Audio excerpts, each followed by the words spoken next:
claim hotel, angkat tangan. Tak berani. Tak berani pula. Tak apa, bukanlah maksudnya you all ni tak berapa ni lah. Tapi kalau dari sudut martabat dan makam, yang bayar sendiri tu tinggi lagi lah. Of course lah kan. Tapi of course yang nak bayar sendiri ni, they don't mind. Because that's definitely gaji kita yang bulan-bulan tu, there's a part of it which we put aside for this. Betul kan? So another clap for you all. Patutlah saya gementar sangat because I'm actually, dengan aura you all sendiri yang hebat tu. So definitely, your collective aura tu cannot, definitely I cannot outshine your aura tu. Not that I feel I always outshine other people's aura, tak. But, okay, so that's it. So we are challenging ourselves ni semuanya, Now, being a doctor, I will use my background dulu, to actually introduce to you this topic. So, here goes. So, Kevin, why do you want to be a doctor? I've given that question a great deal of thought, and I think it all boils down to one thing. I really want to help people. My dad died of lung cancer, and I was 12, and I vowed I would work for a cure. My research in molecular biology has been very rewarding. I expect we'll see gene therapy in our lifetime. I'm a people person. The bottom line is, I really want to help people. I volunteered for the pediatrics ward. I'm very empathetic. When I saw my kitty suffering like that, I knew that I had a calling to help people in their time of need. And I think you have to combine humanistic skills with a passion for making a difference. And I really just want to help people. I just want to help people. I want to help people. Help people. So again, we interviewed our medical student, our calon-calon. Year in, year out macam tu lah. And our, the interviewer punya faces semua macam tu. Unfortunately, this is what happened, This is a graph. You might wondering what. But this is definitely the motivation of the med student who's going mad. Okay?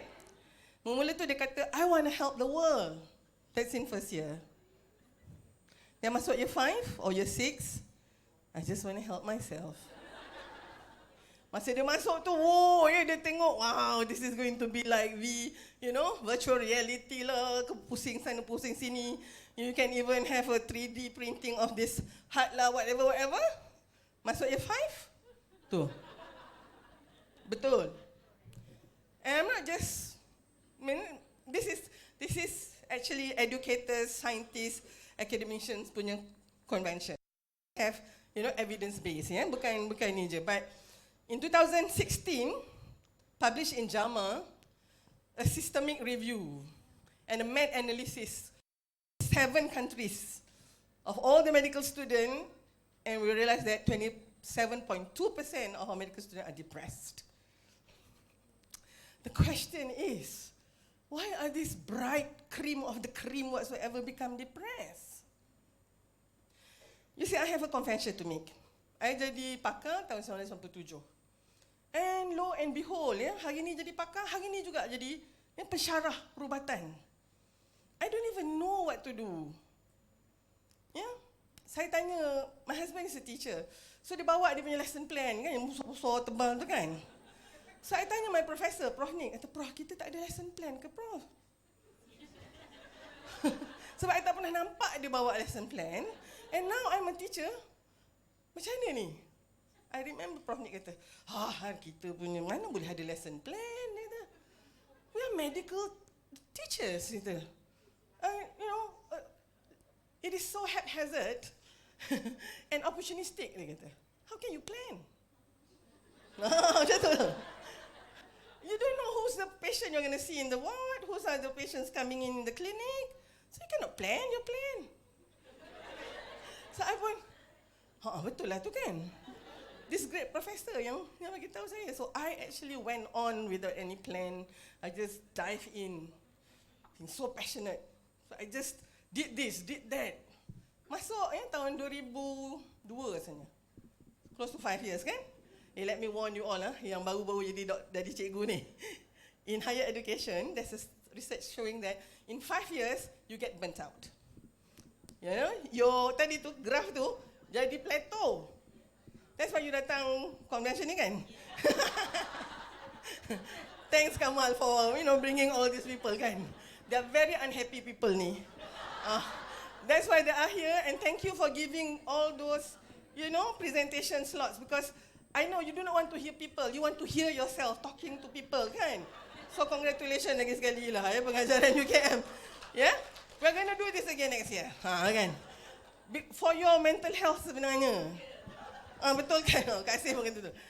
Dekat universiti you siapa yang dengar sangat? You find that you are actually going to be extinct very soon. You are the extinctive species. The one who passionate about teaching.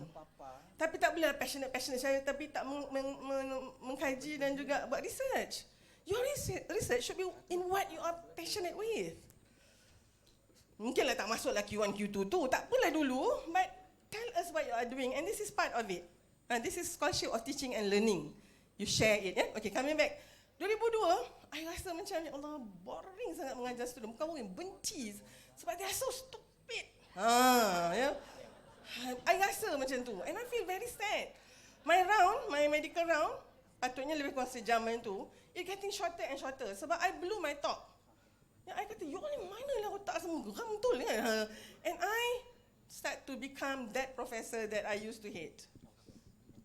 The one who, I tak swear lah, but you ni otak kat mana? Sikit lagi nak sampai kat, otak you kat lutut ke? Macam tu kan? Tapi I still have my iman lah untuk tutup my lidah tu. One day when I was driving home feeling very heavy and very sad.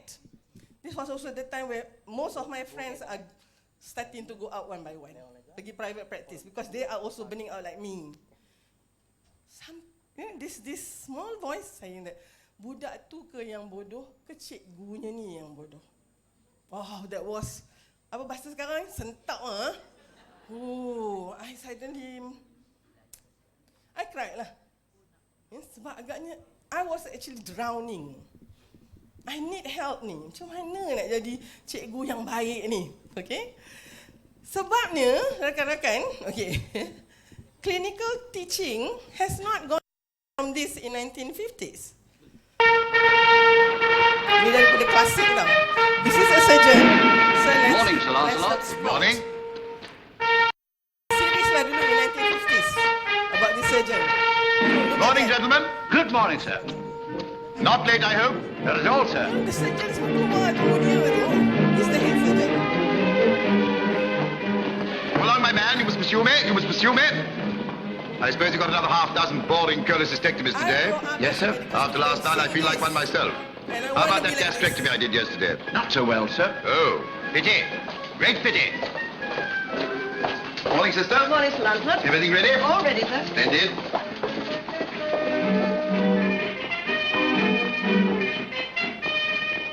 Now, you just lie still, old fellow. I've just got to discuss your case with these young doctors here. Take his pajamas off, sister. You, examine his abdomen.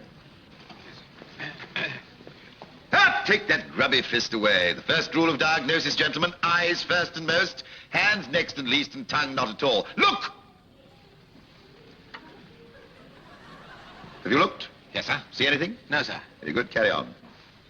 Gently, man, gently, you're not making bread. Get to be a successful surgeon, you need the eye of a hawk, the heart of a lion, and the hands of a lady. You found it? Yes, sir. Well, what is it? A lump. Well, what do you make of it? Is it kidney? Is it spleen? Is it liver? Is it dangerous? No, don't worry, my good man. You won't understand our medical talk. You, what are we going to do about it? Cut it out, man. Cut it out. And where shall we make the incision? Nothing like large enough. Keyhole surgery. Damnable. Couldn't see anything. Like this. Now, don't worry. This is nothing whatever to do with you. Now, you. When we've cut through the skin, what's the first substance we shall find? Subcutaneous fat, sir. Quite right. And then we come across the surgeon's worst enemy, which is what? Speak up, man! Blood, you numbskull! You cut a patient, he bleeds until the processes of nature form a clot and stop it. This interval is known scientifically as the bleeding time. You, what's the bleeding time? 10 past 10, sir. Okay, untuk rakan-rakan saya dari perubatan, minta maaf. I've shown this so many times, kan, Lin. But I guess this is how we've been trained. Yeah, macam tu. The sage is not just on the stage. He or she is everywhere. Okay, and despite that pun, kita rasa that's the best way to be taught. And then when we become teacher, kita ajar macam tu jugalah. Lepas tu, and this is in the 50s lah. Tapi I segan nak tunjuk yang sekarang sebab dia lebih kurang super. So we have not changed. We haven't changed. That worries me because are we preparing our students for the future or not? Looking at that 27% of depressed students, I don't think so. I think we as teacher really need. You tahu pasal inertia kan? Yeah? That's actually the rule of law of physics whereby kita ni kalau boleh nak duduk in our comfort zone, kalau nak move tu kena ambil masa sikit. But nothing is like the educational inertia. Tak tahu sebab apa kita in education ni kan, kita sebut IR 4.0 lah, of course lah kita rasa we are nothing to do with that. Suddenly kita kata, kita kena ada education 4.0. Tengah duk terkial-kial ni, dia orang dah pergi 5.0 dah. Kan, so kita memang kena laju sikit lah friends, please. Okay? It's your ego actually that is standing in your way. So please lah kan, kesian budak-budak ni. So now, tak apa, saya community risau saya kemari. I'm nervous actually, so saya kena naik turun juga. So, saya start dengan Saidina Umar ni, punya kata-kata yang sangat-sangat bijak. Didiklah anakmu, berlainan dengan keadaan kamu sekarang, kerana mereka telah dijadikan Tuhan untuk zaman yang bukan zamanmu. Ni siapa yang tak ingat-ingat ni, ni dia. 1400 years ago, we've been informed that you should be going this direction. Jangan ajar anak tu macam seolah-olah diorang jadi kita saja. And please stop lah katakan, during my time, please. When you said that now, bukan budak-budak je, I will roll my eyes as well. Ni daripada Jurassic Park mana ni? Kan, please. So, this presentation is not about education technology. I would not go into that area. Yang tu aku bagilah ke adik-adik aku ni, Kamal lah, si Helmi lah. I'm not going there. I will learn from them. Nanti I tunjuk sikit ni. Bila bawa juga nak tunjuk dengan Helmi apa yang I belajar 20 hari lepas kan. Tapi I need to challenge myself. This is more of a reflection and introspection on the readiness and commitment of educators and teachers today to prepare our learners for the future. Boleh? Okay? So siapa yang rasa nak duduk sini nak tengok apa yang Prof Halil nak cakap pasal education and technology, you're not going to see me doing that.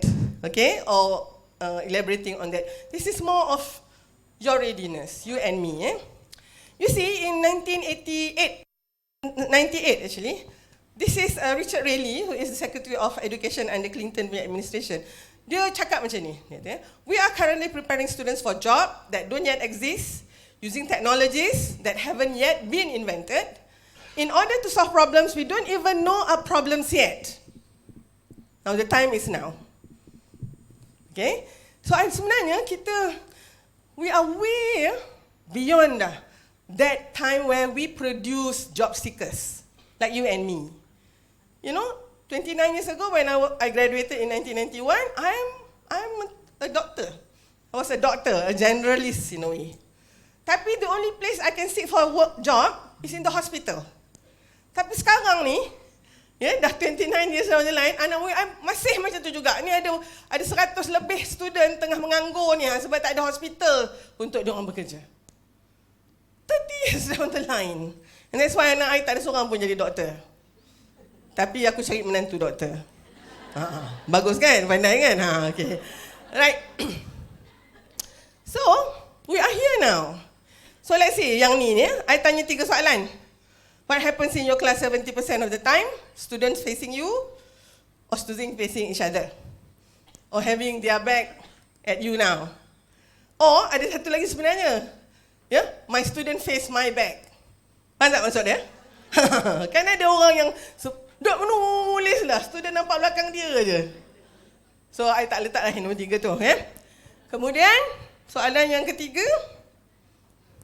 One curriculum for all students atau student are allowed to choose and pick what they wish to learn. Ya, nanti kita tengok jawapan dia macam mana lah. Okay.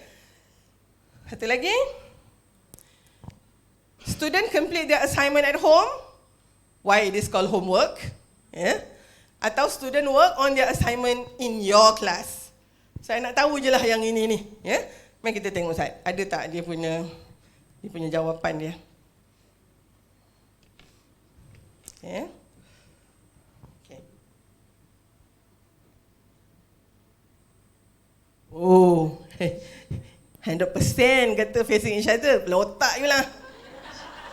Come on lah. Don't believe you at all. You know why? Because kita tak ada lagi learning space yang macam tu. Most of learning space kita amphitheater. Kau ada tak nak pergi mana? Ha? Kejap. Oh, yang tu saya punya je ya? Alamak. Sorry lah. Okay. Yang tu malam tadi punya. Okay. Mari tengok Ustaz. Dah refresh dah. Tak apalah. This will be taking lambat sikit. So, tak apa. Bagi aku je tengok result dia. Okay. Sebenarnya, kalau you punya 2020 punya class still like this, student are facing you most of the time, one curriculum for all student complete the assignment at home, you are delivering a non-personalized education, static, inorganic, rigid and sluggish. This is what we have for the past education. Problem with past education ni, inilah one size fit all ni kan, in our assessment and grading. Nak dapat A, semua kena panjat pokok tu. Habis ikan ni, macam mana nak dapat A? Sampai bila tak boleh dapat A? Kan, until cikgu dia ikan pula. Cikgu dia tukar pula assessment punya kriteria. Siapa nak dapat A, mesti pandai berenang. Barulah terkial-kial. Si gajah tu agaknya. Right? So, this is our problem. And not only that, what is the relevance yang kita ajar sekarang ni? At maths kan sampai nangis-nangis anak kita tu. Lama-lama Umi ni kena kata, alah kak, Umi pun tak ingat apa Umi belajar dulu at maths. Kan? The relevance of it. Imagination. What imagination we are talking about? Kita dah siap-siap bagi dia lakaran, suruh lukis kat dalam line tu. Keluar sikit je line, tolak markah. What imagination? Student kita tak boleh buat dia punya sayap sendiri, dia punya sesungut sendiri. Kena semua ikut kita. What imagination? And no wonder, it's a very boring class. You all pula bila nampak anak murid tidur-tidur macam ni, marah. Actually-nya kan, it's a reflection of you. Look, they will decide tomorrow that they will not come to your class. Pada saya, kalau ada antara kita ni cikgu-cikgu who can be replaced by the technology that we have now, you should be replaced. Betul. So, we need to upgrade kita punya value so that our student, dia akan datang juga pukul 8.30, pukul 8 tu. Sekarang ni pukul 8 pun susah dia nak datang kan? Kelas kau pukul 10 boleh datang. Yalah, sebab dia tak nampak value-nya. Kalau dia datang pukul 8 untuk sambung tidur je, kalau saya pun, saya tidur je kat katil saya. And what you are going to deliver, dah ada dalam YouTube, ada yang lagi better delivery dia. So let me make it myself very clear. If you, ladies and gentlemen, can be replaced by the technology, you should be replaced. Jangan datang KNovasi tahun depan, hombol ya. Macam tu lah, tak. If you feel bad after this talk, you should. Sebab itu sebenarnya niat saya, to actually take you out of your comfort zone. And you know, lower comfort zone is fear zone. So that's why lepas ni kalau ada yang tak lu makan, minta maaf. Because you should be thinking now, why am my class are all very boring? So basically, yang ini sekarang, why do we have to provide futuristic education now? So yang ni I nak minta sikit your pandangan. Can you go to this Padlet? Yang ni dia tak ada QR code lah Padlet ni. Ada ke? Ada ya? I macam tak jumpa. I macam kena create code ada je. Tak apalah, pakai je lah tu.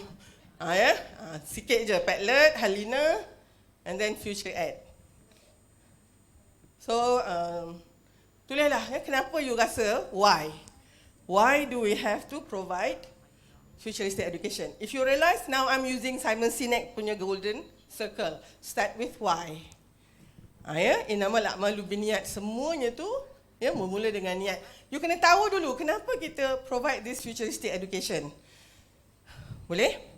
So just sikit-sikit je lah, jangan Google lepas tu copy and paste. Kau marah student kau buat macam tu kan? Okay, mari kita tengok.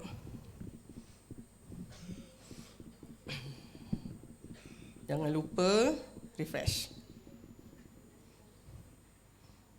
Okay, different generation to prepare student for the future. Lagi-lagi.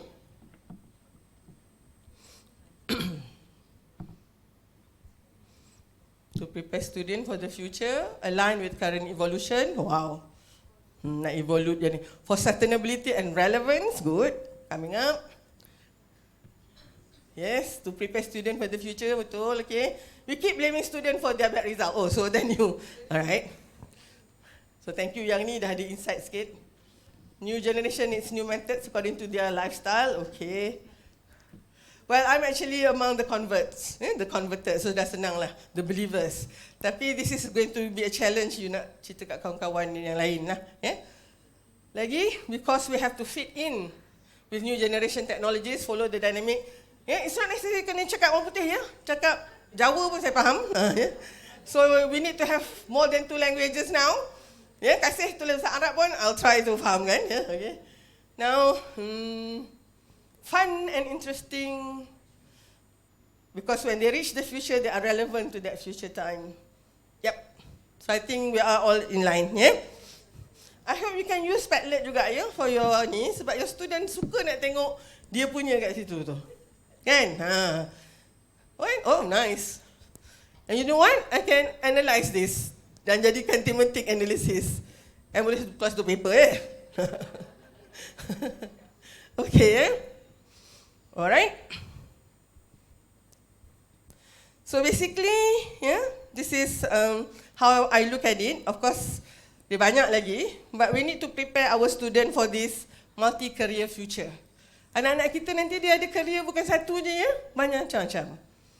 In fact, we are talking about not just T-shapes individuals anymore. Dalam liberal education, kita kata we produce T-shapes individuals, people with depth and breadth. But now we are talking about key shapes, kunci. Key shapes individuals, there are people yang dia punya breadth tu is actually getting broader and broader. Dia punya generic skill. But then dia punya depth is not just one. Dia ada multiple depths, multiple dia punya disiplin and area. Medical, education. That's what I'm trying to do. And of course maybe some other things, social entrepreneurship ke, apa ke. So it become like a key. Kunci kan, dia ada gigi-gigi dia tu. And if you look at those people, in the past, they are of this character. Dia bukannya so proud, I am the, anti ada, anti-sejen, tak ada. Okay, so, now, of course, right ear, left ear ni super. But 10 years down the line with the nanotechnology, you might have seen a vast difference between the right ear and the left ear. And if that happen, there will be the right ear specialist and the left ear specialist. You sakit telinga datang, doktor saya sakit telinga. Telinga mana cik? Kanan. Oh saya pakai telinga kiri. That's actually how specific it will be. Would you like to be that person who only know about the ear and not only about the ear, the right ear? Of course, it is so impressive. But nanti saya bimbang, saya sendirilah. Pakar sikit puan. Obstetric gynecology. Saya dah kena commit. Nak buat obstetric ke nak buat gynae? Gynae is for those who are not pregnant or pregnant less than 5 months. And obstetric is for the pregnant women. So I said, okay, I nak buat obstetric. Bila obstetric, okay, you nak jaga mak dia ke or you nak jaga fetus dia, janin dia? Sebab the fetus is a patient. So kalau obstetrician ni, kami jaga 2 patient, mak dia dengan baby dia. So I kata, I look after the janin. So I was sent to US, pergi Singapore, dah start to, look into the fetus from 14 weeks, saya dah boleh nampak some of the abnormality orang lain tak boleh nampak. I can start taking the fluid, amniotic fluid, ambil dia punya coronary villi sampling, macam-macam lah. Dah seronok dah. Tiba-tiba, okay, now you nak look into the placenta ke? Or you want to look at the fetus? Masa tu I said, okay, that's it. I stop here. Sebab I realise I'm going deeper and deeper. And my interaction dah start, mula-mula kongres besar ONG. And then obstetric aja, kecil sikit. And then, fetal medicine. And then, tinggal round table aja. And, bila we round table ni, of course we can publish in Q1, Q2. Siapa yang nak menulis? Dekat tempat-tempat tu kalau tak yang 6 orang dekat round table ni? Seorang dari Asia, seorang dari Afrika. Yes, of course. So, you know what? I have the confidence that I have the intellectual capability to be sitting in that round table. InsyaAllah. But I think I need to use it for other purposes as well. That is reaching out to you. So, I resist, then I decided to look into education. Bila nak look into education in the middle of your career, wow, it's like starting new again. Starting from scratch. Kalau you duduk satu field aja, you boleh jadi profesor sekejap je. Tapi bila you merentas disiplin ni, mulalah, siapa nak review you punya kesepakarannya? Macam tu. Okay? So that is actually, when you want to become this. We do not want Jack and Jane of all trade, Queen or King of none. Tak mau. That is too generally. Semua nak cakap. Tapi tak ada depths. Like the politician, sorry. Okay. So, tak mau yang itu. Tapi we want the key shapes individuals. So that's one. We need to create job creators now. Bukan hanya job seekers. We need to utilize the use for extension of new knowledge, even the current knowledge and skill, and yang ni.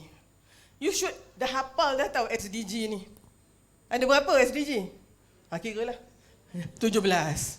It was introduced in 2017 with 17 goals. Saya baru ni di Kelantan, I presented on pernikahan bawah umur, and the impact.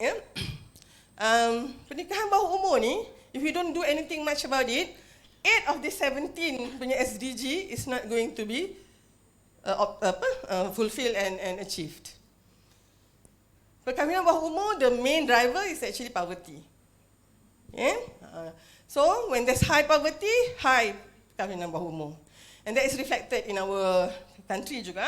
Kenapa Kelantan ada the highest? Saya tak ada niat buruk apa-apa dengan orang Kelantannya, jangan marah ni. Ni kan saya keluar pancit tayar saya, tak ada. It's because it has the highest poverty, so of course, bila kita tak boleh marah je parents yang minta hak anak-anak semua, kita kan tahu they are so desperate. So kalau ada anak umur 14, 15, 16 yang tak pergi sekolah dah, and then somebody nak kahwin dengan dia, of course dia bagi. So, tapi di KL ni lain kalau kahwin bawah umur sebab the girl dah pregnant. Macam tu, dia lain sikit kan. Cumanya, bila you tak solve perkahwinan bawah umur, SDG yang pertama, poverty, memang tak boleh achieve lah. When there's poverty, there's hunger. When there's hunger, of course, health. Yang ketiga pun tak boleh achieve. Yang keempat, quality education, what are you talking about? And then, of course, yang lain-lain lagi lah, gender equality. 8 of them. I kan macam, hold on. Being quantitative kan, that really drive home the message. Sebelum ni cakap pasal kahwin bawah umur macam ni tu je kan, it's so blur. Tapi bila letak dekat SDG tu, hold on, this is urgent man. Kan? So, this is actually how we look and what futuristic education need to be delivered to serve all this. Okay. How to deliver? Kan kalau Simon Sinek dia mesti why dulu and then how and what tu last sekali. So basically, apa-apa pun teknologi yang nak datang, you see, every KNovasi dia mesti ada new technology dah.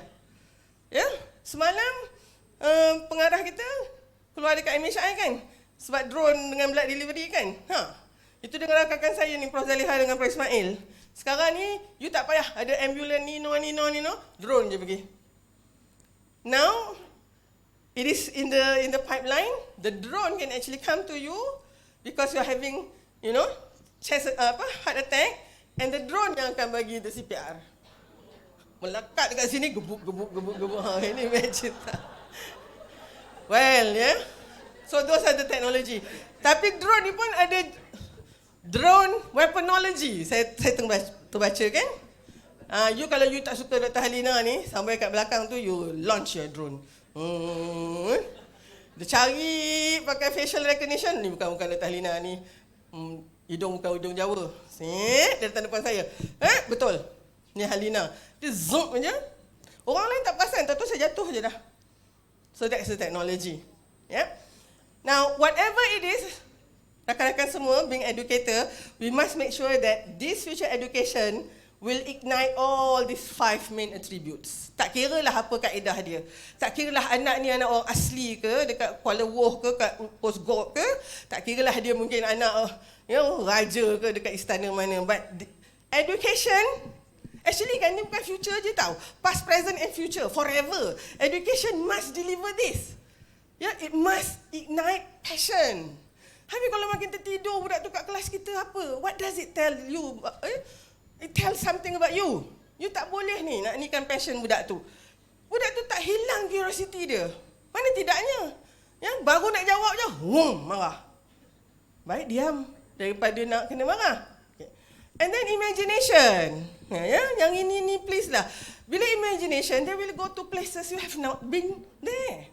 It's quite frightening, yes, but you just need to let them go, and then of course critical thinking ni and the grit and resilient. Anak-anak kita pandai tapi very vulnerable. Jelekah je dah. Ya, lecturer tu tak suka I. Macam budak kecil kan? Jadi kita nak marah dia pun, you all I marah ni tapi esok datang tahu. Kita pula yang takut jadi dia. Sebab these children are so, so fragile. Macam telur mentah tu kan.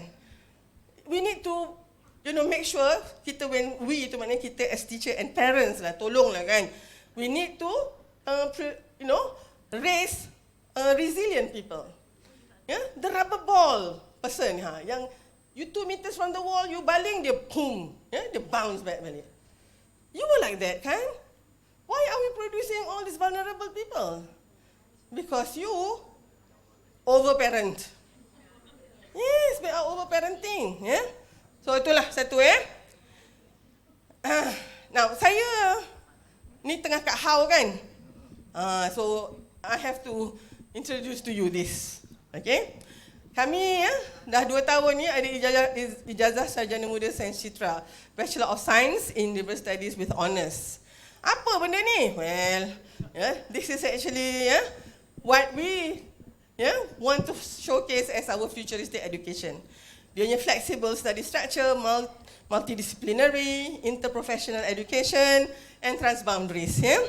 And this is what we promise. They are industry ready, they are job creators.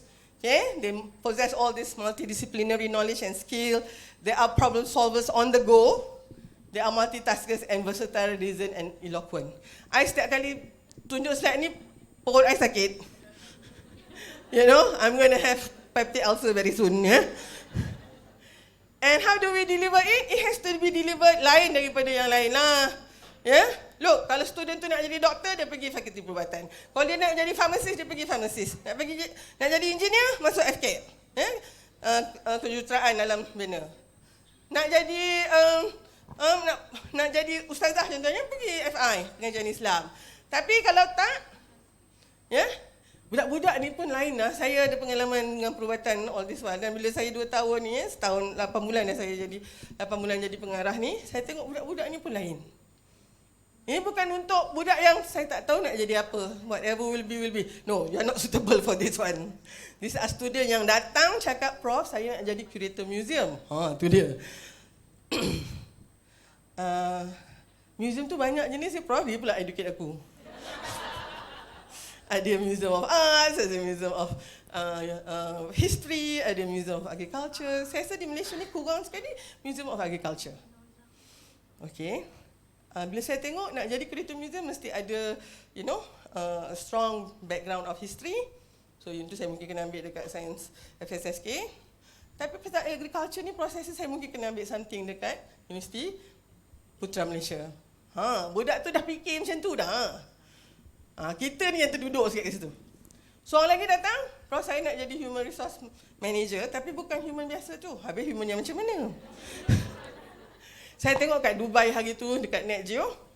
Actually in the airport kan, Prof, managing the passengers is a very important and difficult task. But I think I want to do that. These are people from all sort of places. Yelah dengan coronavirus ni lagi semua kan, but this was before. So I kata, what is your intrinsic motivation to take up this? Kan Prof, menjaga kebajikan musafir ni banyak sangat pahalanya. Okay, I rest my case. I rest my case. Ini budak-budak yang datang kat sini. I feel very privileged to meet them. Sorry lah, student-student kau macam sudah aku yang perbuatan je lah kan. Nak jadi doktor kau, nak help people macam tu lah kan. But this, so untuk tu, we have to be a bit ni ya. The delivery has to be different. So 2 tahun di universiti atau 2 tahun di industri atau 3 tahun di universiti, setahun di industri. Of course masa kita present ni, ya, semua kata mana di industri yang nak ni budak-budak ni dengan panikkan cerita, ya, saya mungkin dalam 3 bulan ni memang macam go shop dah, pergi jumpa industri tu, ini tu. Rakan-rakan saya kat Citra ni semua dah, we are not in our room anymore. Ya, macam jual go shop tu kau. Ya, baru ni saya jumpa Microsoft. Ya, minggu lepas saya jumpa UEM, UMW. Ni tak pernah lah kita rasa kita boleh jumpa ni. Rasa kecil je. Ya? Tapi agaknya ada Prof Datuk tu okey juga sikit. So, and this is actually telling them, please come in. Cukuplah industri ya. Kita train student kita bagus-bagus 4 tahun, bila keluar dia kata, tak boleh pakai. Kan tak boleh pakai, tak boleh lah macam tu. Ya? So, now we open our door, you come in, and then you help us train our student. And this can be a part of your talent acquisition and system kan. So, kejap ya. Ingat sejam tu lama pun dah nak bidah. Okay now ya. Analogy dia macam ni. I'm a very lateral thinking person. I go by analogy. So, sarjana muda Sains Citra ni atau Bachelor of Science in Liver Study ni, dia macam biji benih lah yang bercambah ya, germinating seed, and they are here ya, ready to grow in Citra. Masa dia datang calon-calon ni, ibaratnya saya menerima ni ya, semangkuk biji benih yang tak tahu pun apa dianya. Ni mana satu yang jadi petai, mana satu yang jadi tembikai, mana satu jadi jati, tak tahu ni. But they are all, good seeds. And of course, saya kena tanam. Kami kena tanam. And that is what we are doing in first year. Kita plant, ya. And pada tahun pertama ni kita siram dan kita baja benih-benih tu. Watering and fertilizing, and this is when we give them kursus wajib universiti. Kita bagi dia kursus Citra, ya, yang merupakan to build the breadth tadi tu, ya, kelebaran ilmu tadi, ya, the generic knowledge and skill. Masuk tahun 2, dia dah tumbuh dah dia punya radix root, dia dah tumbuh dah akar dia tu, toge dia tu. Then kita dah nampak budak-budak ni apa penumpuan dia. So ada science, technology, ya, science social, ya, ataupun humanities, ya, atau business secara sendirinya. Masa kami di Microsoft kena tanya, what are the core discipline of the student? Apa dia? At least kalau macam kita ni, you doktor, I engineer. This budak nanti apa core dia? Kena tanya macam tu lah, pucat lesi semua kawan-kawan. Saya pun pucat juga. Tapi saya kata, of course, this core discipline, ya, mold how we think. But most probably, not having a core is also an advantage because you can become so receptive for others as well. Yeah? Well, we still think that the core is important. Yeah, I believe that. I look at everything through the eyes of a doctor. Yeah? And another architect will look at it from the eye of the architect. Tapi, I think penumpuan ni pun, especially science contohnya, and technology, it depends on your inquisitiveness. Yeah? On your thinking, where is the evidence? Mungkin yang itu. Social science, we look at it like that, but in a different way. So I don't think that is that important. 10 minit, okay? We should. Now, then kita ada yang tahun ketiga atau keempat, depending 3U1I. So this is actually bila dia dipindahkan ke tapak semayan. So rakan-rakan, inilah dia futuristic education, personalized learning, dynamic, organic, flexible and agile. And this is what I'm trying to wrap up. Ya, apakah dia sebenarnya? So kalau ikut Simon Sinek, you go by the why dulu. And then the how. So yang tadi tu, yang saya demonstrasi cerita is just one of the how. Itu pun sikit sangat tu rakan-rakan, tapi buat sikit-sikit dulu. Okay? And then what it is? Of course, personalized learning. Tolong ya rakan-rakan sekarang make sure your student talk to each other. Ya? Ubahlah kedudukan ke macam ni. You must have this team-based learning punya approach, ya. And they must have this, bila you nak buat personalized learning ni, it has to interact within this. The content itself has to be flexible, and the tool. This is where your flipped classroom comes in. You need to be very targeted in your instruction. You dah clear dah apa benda yang you nak at the end of that session. Student mesti have the opportunity to reflect and own their own punya learning. Okay? And of course this must be data driven, ya. Tolonglah kawan-kawan kalau ada lagi bahan-bahan yang semuanya tak ada reference, can you change tak? Ya? Everything kena ada sebenarnya dari mana you ambil that. That is the least we can do, ya. To tell people that this is not from you. This is from other people punya hasil tangan dia, ya. So this all is definitely there. Well, Confucius dah cakap dah, teach student differently based on their aptitude. Ya, tengok juga, ya. And of course, we need to see the students' need, their interest and their ability. Now, dynamic, what does it mean?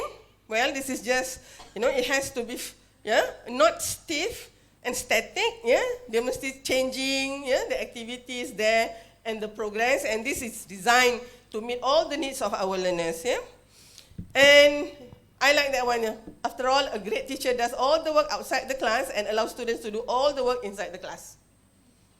Can I just challenge you macam ni? Siapa yang cikgu yang buat kerja semua di dalam suruh student buat kerja di rumah, you sebenarnya tak prepared.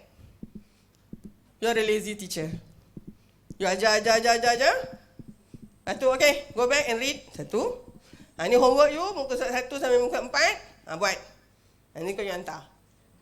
So if it is the reverse, it means that most probably you are an unprepared teacher for the futuristic education, Sikit lagi. Bila kata organic education, you can actually read about how Marietta Johnson first found the school, Tapi yang ini yang important. In organic education, they assume that all children are born to learn. They want to learn. Kalau tiba-tiba diorang tak nak belajar, macam banyak student kita hari ini, something is wrong. Padahalnya anak-anak kita born to learn, and it's the job of the educators to facilitate this by being aware of each learner's punya progression through stages of development. That's what it means by organic. So, education is much of an organic unity. If any of the stages or element of it be defective, then the whole growth of the organism is going to be disrupted. So, we cannot restrict plants from spreading their branches and roots. And that should be the essence of education. We don't need factories for manufacturing intellectuals, but the greenhouses to provide the right conditions so they can explore the intellectual. So, natural, wholesome, and fundamental. Bila kita kata flexible and fluid pula, it means this. The flexibility is in all. The requirement, the time, the location, the teaching, the assessment, and the certification.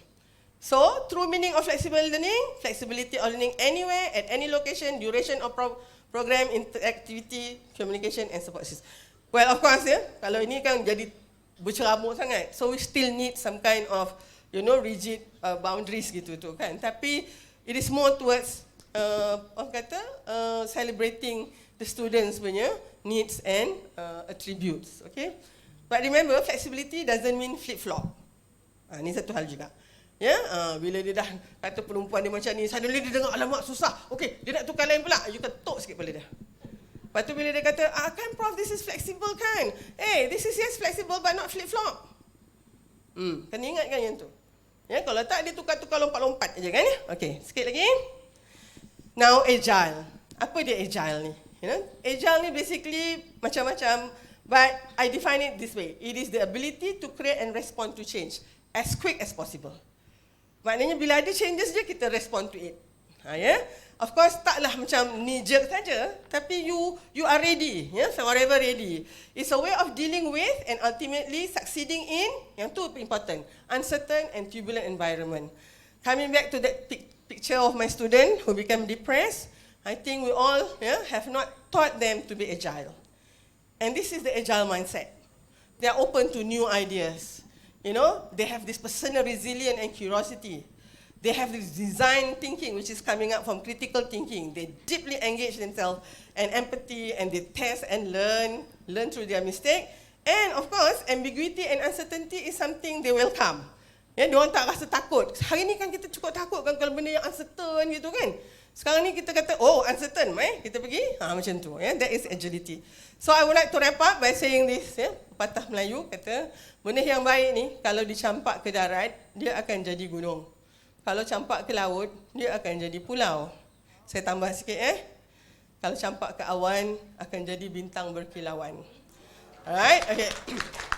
Jadinya, you see, we can be having this futuristic education lah, whatever lah. Maybe 100 years ago, they have this kind of kongres pendidikan juga, kan ya? And during that time, they were thinking about futuristic. Sekarang kita gelak lah. Tapi during that time, you know, but we share something yang sama dengan that group of people who are in kongres pendidikan 50 tahun dulu. Ataupun Plato, Aristotle, dan juga Socrates masa dia dekat dia punya taman ilmu dia. Juga dengan ilmuwan Islam yang lain, Ibn Khaldun yang lain tu, we share the same thing. Kita percaya anak murid kita benih yang baik. The system can be anything. It can be, condition dia can be so deplorable. Tapi kalau benih yang baik ni, they still survive. And please, doakan anak-anak kita jadi lagi baik dari kita. So siapa yang tak nak anak-anak jadi baik lagi, kata, nanti budak ni lagi pandai dari aku. Kau ni kenapa? Senang nak cerita kan? Tapi you kena macam force yourself. You say lah, don't worry, you will be better than me. Anak murid kita kata, tak ada cikgu, tak adalah.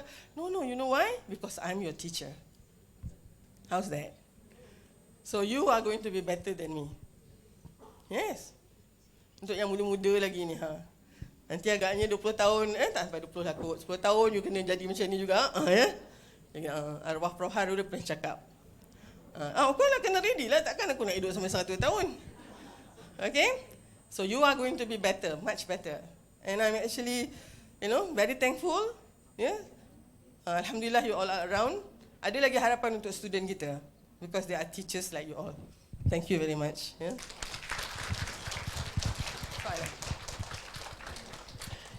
Terima kasih diucapkan kepada yang berbahagia Dr. Harlina.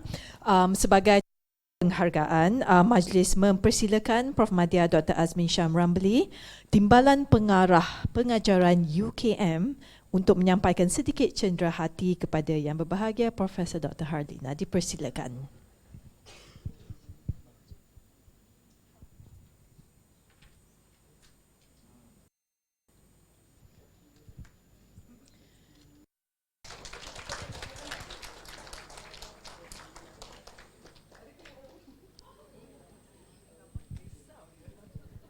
Okay, terima kasih diucapkan kepada Profesor Dr. Harlina. Sebelum kita bersurai untuk makan tengah hari, sukacita dimaklumkan untuk para hadirin pengumuman penting di sini. Diingatkan kepada para hadirin untuk mengisi borang maklum balas KNovasi 2020. Dan tuan-tuan dan puan-puan bolehlah berbuat demikian dengan memuat turun aplikasi KNovasi melalui kod QR yang dipaparkan di skrin yang terdapat di ruang legar di luar. Aplikasi KNovasi melalui kod QR yang terdapat di ruang legar, dan borang maklum balas tersebut boleh didapati dengan